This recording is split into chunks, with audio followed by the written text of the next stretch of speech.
Hello, Mythic FireFight here today. Before the video begins, I'd like to state the footage you see here is me implementing my strategy.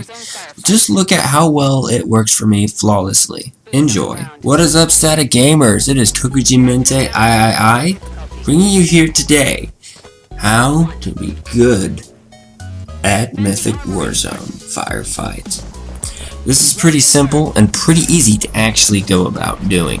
It is not that hard, not that bad, and people may think, is it crazy, may think it is worth it. I have devised a strategy that is actually going to work rather well. This is my second time recording this. I'm going to try and keep it brief this time. So let me just be pretty simple about this. Rounds 1 and 2, and you're going to think I'm crazy. For rounds 1 and 2, you're going to want to stick with a BR or level 1 Rex. I know, crazy, right? Reoccurring Rex. Avoid like plasma pistols, avoid carbines and stuff like that. Don't buy actual Rex. Stick with your reoccurring Rex. That includes assault rifles, magnums, BRs, SMG, and DMR. Your basic Rex. Those are the ones I recommend for Rec 1 and 2. Of course, you're not going to get the DMR. God damn it, stop putting stupid information. Say succinct. For the assault rifle, if available, I recommend the hybrid. Avoid long shot. Hybrid assault rifle for Rec 1 and Magnum. When Rec 2 comes along, try to stick with the Magnum or upgrade to Magnum Extended Mag.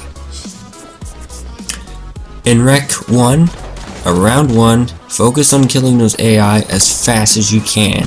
Headshots are the key to getting as much as possible. You want to build up your Rec level, and you gain Rec level for killing AIs. When Rec 2 comes along, what you're going to want to do now, if available, is upgrade to a battle rifle. And I mean a battle rifle. Yes, no, you're not trading out your assault rifle. Keep your assault rifle. Keep the one you grabbed in the beginning. Grab the next battle rifle. A battle rifle that I recommend, if available, the Sentinel battle rifle. You can upgrade that battle rifle if for whatever reason you're able to pick the Halo 2 battle rifle, but I recommend Sentinel as it's the one you're commonly going to get. After round 3, you won't even need to worry about your low level Rex. Your on-foot weapons need to consist of the assault rifle, hybrid, Sentinel BR, if applicable, or whatever's equivalent. Avoid long shot. When round 3 comes along, you can do two things. Either stay back at your base, as you should do for round 1 and 2, and round 3 if you have to keep your boots on the ground, or spawn in a vehicle. At this point in time, there are 2 vehicles I will recommend you spawn.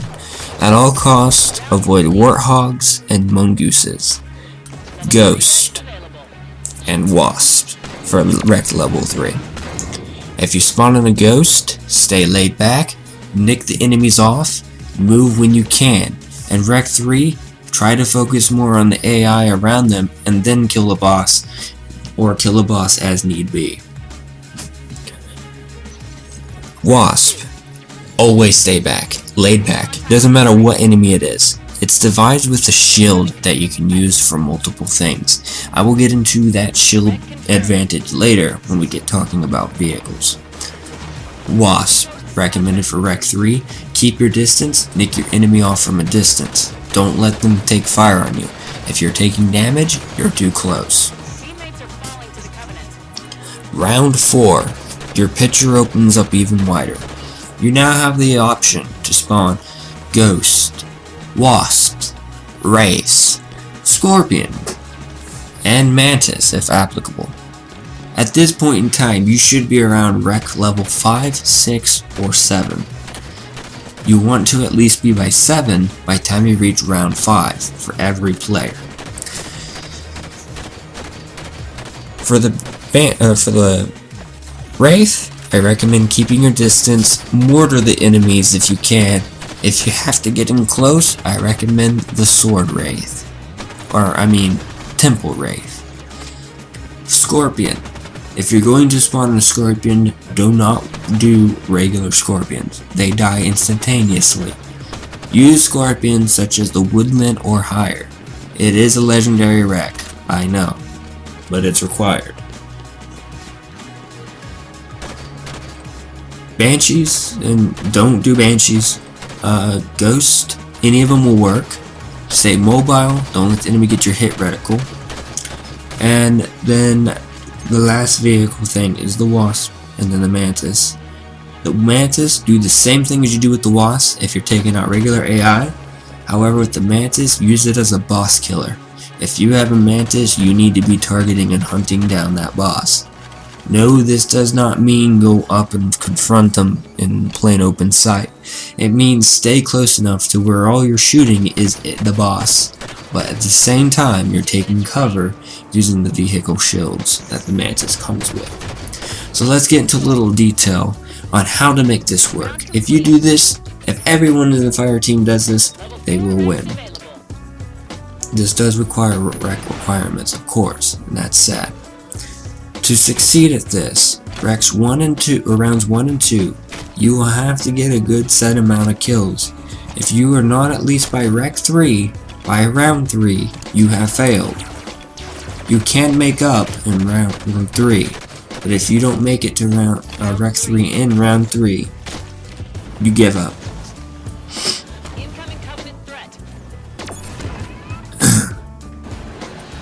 Well, don't actually give up, but you know what I mean.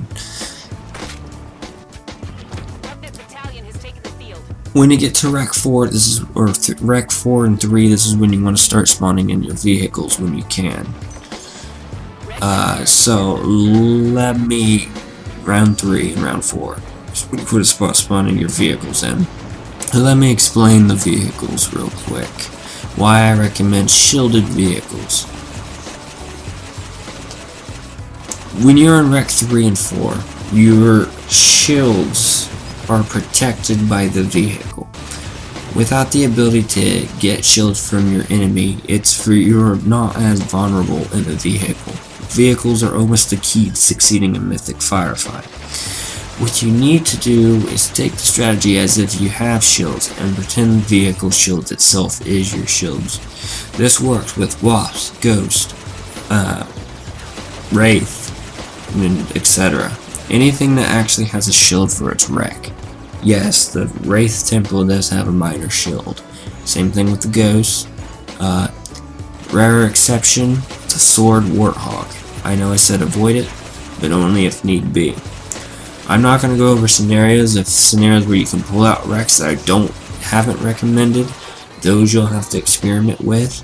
The only one I will say is that on a generated defense, our grenade launcher, the standard grenade launcher, works really well. So when you get to finally rec level 5, there's an armor mod that I recommend. It is an uncommon, so most of you should have it. It is upgraded shielding. Because you can't spawn shields after you lose them, upgraded shielding gives you an extra layer of shielding, which does help out a lot when your shields can't regen. It is a rec I recommend when using vehicles on the foot. Whenever you get the chance, put that on. What this does is it makes the ability to fight the AI a hell of a lot easier. And I mean a hell of a lot easier. You may have to be strategic about it, change it up, or do different things. That's depending on you and how you take it. When you're in the midst of the battlefield, you need to keep yourself alive at all times in Mythic FireFight. Die even once, consider it a fail. That's how important staying alive it is, especially when you're in round 3 or higher. 1 or 2, it's okay. You're gonna flunk once in a while, everybody does. But when you get to the higher ranks, if you die, you pretty much screwed up. 2 minutes remain. Ghost takedown. So, taking cover, being in cover, vehicle or no vehicle, it is very important that you do that. Now the biggest kicker is what to do when you get these vehicles on the field. Killing the AI on foot, pretty simple. Round 1, 2, self-explanatory. But what about 3 and 4? For 3 and 4, I recommend, especially 3, using whatever vehicle you spawn to focus on the AI. I found that Ghost Ultras work the best in this scenario. Use those Ghost Ultras to pick off those AIs from the side and increase your rec level even more. By the time you hit rec level 4, you should be at least rec level 5 or 6. Either one's success in my eyes. Round 4, continue using the Ghost Ultra if you can. Avoid using your rec at that point, or whatever vehicle you use. Use it to the end of its life expectancy. If you do see the vehicle's about to die, it's okay at this point to die, as you're going to spawn a new wreck. And that's the only scenario it's okay to die, is if you have the ability to spawn a new wreck. If not, dying is not an option. When wreck level 4 comes, upgrade if available. If not, stay. Only upgrade if you die in that scenario. Use the vehicle till you die. Then, wreck 4, round 4, you should have level 5, 6, or 7 wrecks. Rare case 8.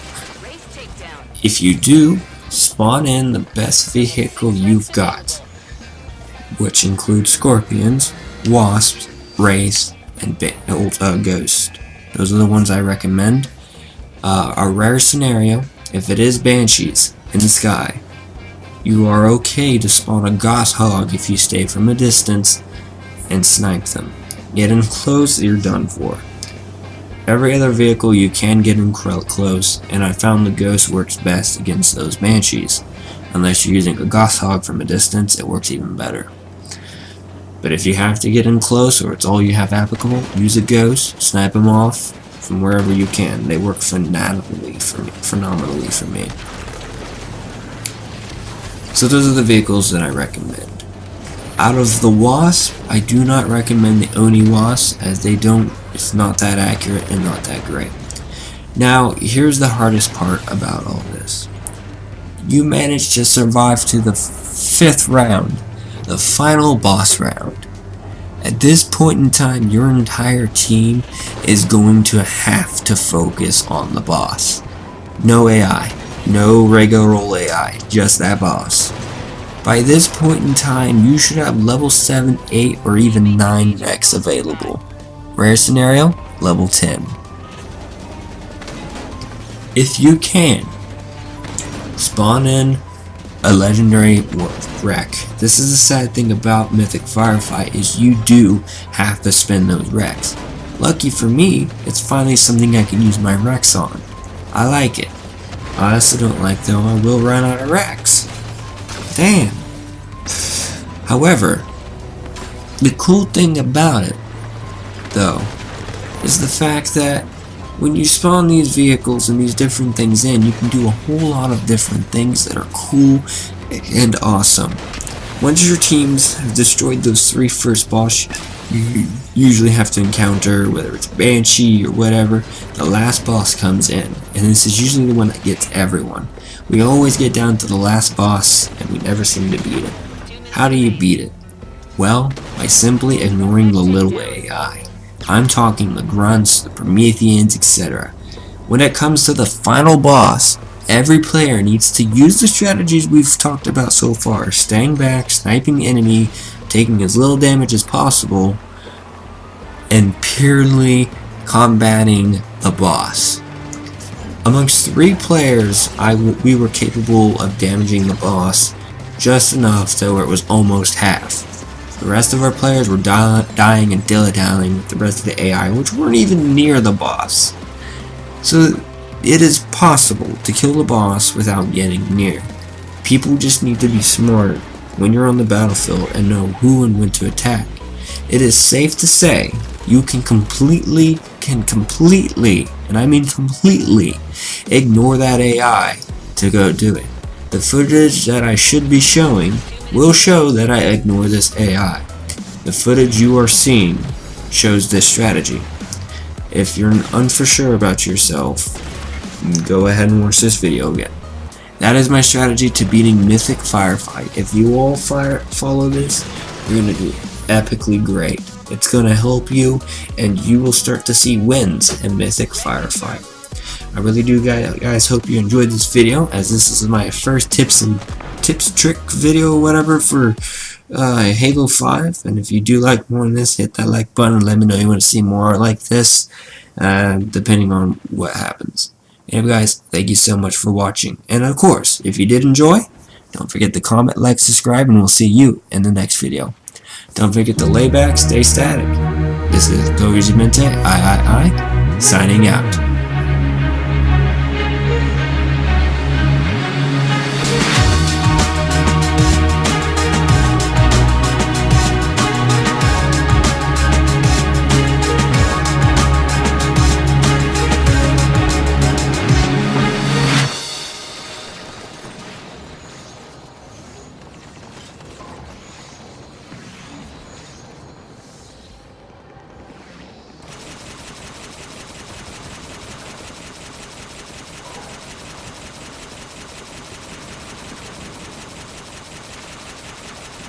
Seconds left.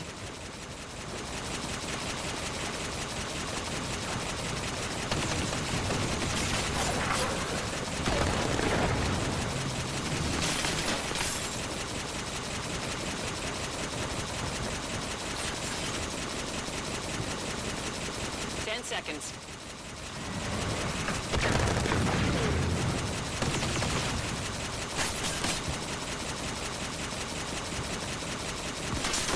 Objective failed.